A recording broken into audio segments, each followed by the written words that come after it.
Pinaghahanda ng MMDA ang inaasahang pagbigat ng trapiko bago ang undas. At para may madaanan ng mga motorista, nagsagawa ng clearing operation ng MMDA sa ilang kalsada gaya po ng mga mabuhay lanes. Nasa front end ng balitang yan si Gerard de la Peña. Hinatak ng mga tauhan ng MMDA Special Operations Group Task Force ang mga sasakyan na ito na ilegal na nakaparada sa gilid ng kalsada. Pinagtatanggal din nila ang mga kagamitan na nakahambalang sa sidewalk. Isinagawa ang clearing operation sa mga pangunahing kalsada sa Metro Manila at mabuhay lanes bilang paghahanda sa undas. 67 motorista ang natiketan sa isinagawang operasyon. Dinala ang mga sasakyan sa MMDA impounding site sa Tumana, Marikina City.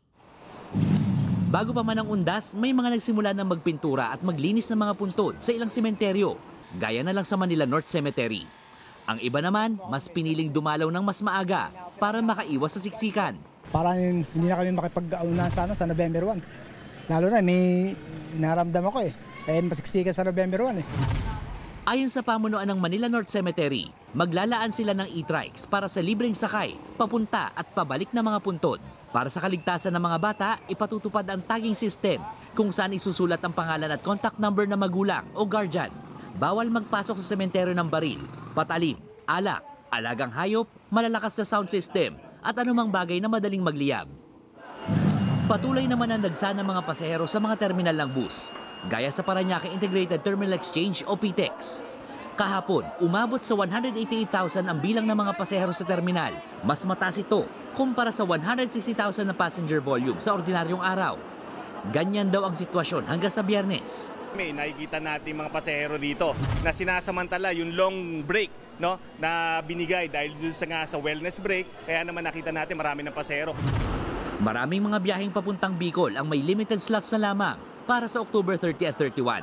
Pero ayon sa pamunuan ng PTEX, magkakaroon naman daw ng mga ekstrang bus.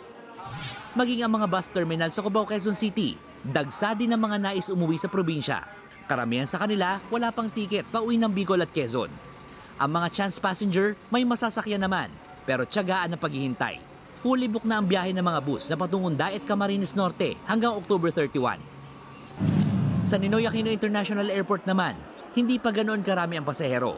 Pero ikinasa na ng New NAIA Infrastructure Corporation ang Oplan Undas 2025 kung saan nagdagdag na ito ng mga tauhan na tutulong sa mga pasahero. 1.35 million ang inaasahang babiyahe mula October 25 hanggang November 3. Nagbabalita mula sa Frontline, Gerard de la Peña, News 5.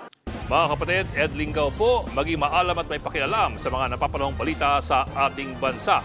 Para sa mas malilimang pagtalakay at paghimay sa mga issue at headlines, mag-follow at mag-subscribe sa social media pages ng News 5.